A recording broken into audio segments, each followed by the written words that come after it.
Oi, gente, graça e paz. Rosa falando aqui. Nós, como igreja, começamos o plano de leitura anual da Bíblia, a Bíblia em um ano, e durante esse tempo nós colocaremos aqui reflexões a respeito do que nós estamos lendo. E hoje eu queria compartilhar com vocês o que tocou no meu coração a respeito da leitura dessa semana, que está em Gênesis capítulo 4, onde fala sobre Caim e Abel. A Bíblia diz que Abel se tornou um pastor de ovelhas e Caim cultivava o solo. E me chamou muita atenção o porquê Deus não aceitou a oferta de Caim.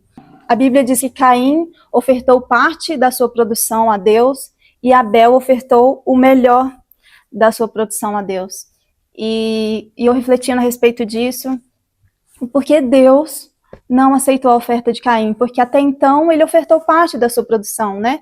Mas quando a gente olha o texto, a gente vê que Abel, ele ofertou o melhor para Deus. E a gente sabe que Deus, ele não olha a quantidade ofertada, né? Ele olha a intenção do nosso coração quando a gente oferta algo a ele. Então, eu até me lembrei da passagem daquela viúva pobre que colocou ali no gasofilácio, na caixinha de oferta, 2 moedinhas, enquanto os ricos e os religiosos ofertavam muitas moedinhas. E Jesus, o Senhor Jesus, observando aquela cena, ele falou para os discípulos: olhem, aquela mulher ofertou muito mais do que aqueles homens, porque ela ofertou tudo que ela tinha, ela ofertou o seu melhor. E eles ofertaram sobras. E aqui a gente pode identificar que o Senhor, ele quer o nosso melhor, assim como foi a oferta de Abel, onde ele ofertou o melhor para Deus. O texto deixa muito claro, Abel ofertou o melhor da sua produção para Deus. Então eu gostaria de refletir com você o que nós podemos ofertar para o nosso Senhor, que ele vai se agradar. A gente está no início do ano, que nesse ano nós possamos ofertar o que agrada ao Senhor, que nesse ano nós possamos nos dedicar à leitura da palavra, nós possamos nos dedicar a ter um encontro marcado com ele. A gente vê desde o início que o nosso Criador, ele nos criou para nos relacionar conosco, para se relacionar conosco. Ele nos criou para passear pelo jardim como ele passeava com Adão e Eva. Por mais que a gente tenha muitos compromissos, muitas circunstâncias no nosso dia, mas que a gente possa realmente meditar em como a gente pode ofertar mais do nosso tempo para o Senhor. Esses dias eu ouvindo uma pessoa dizer que 15 minutos do nosso dia é 1% do nosso dia.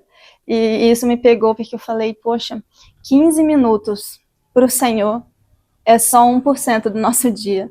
Meia hora para o Senhor é 2% do nosso dia. Então que a gente dê 1% do nosso dia para o Senhor, mas que a gente encontre Ele com constância todos os dias, que a gente sente com intenção mesmo de aprender mais dele, aprender mais sobre ele, se relacionar com ele, que a gente realmente tenha um tempo, mesmo que seja um tempo pequeno, mas que a gente tenha esse tempo com ele, que a gente dedique esse tempo com ele, porque é como eu falei no início, ele não se importa com a quantidade, mas ele se importa com a qualidade. Abel deu o seu melhor, assim como aquela viúva pobre, ela deu o seu melhor.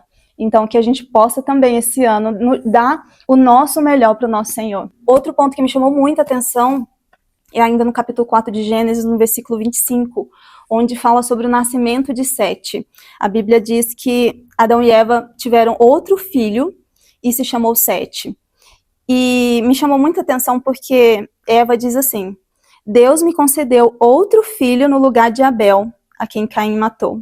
E eu refleti muito a respeito disso, porque Deus, ele levantou outro no lugar de Abel. Deus, ele tinha um plano para a linhagem de Abel. Ia nascer um remanescente ali de Abel, e o pecado tirou Abel de cena. Mas eu pude refletir aqui que o nosso Deus, nada frustra os planos de Deus. Ele sempre vai redirecionar para que o propósito dele seja cumprido. E a Bíblia deixa claro que Deus concedeu outro filho, Adão e Eva, no lugar de Abel, para que o propósito dele fosse continuado.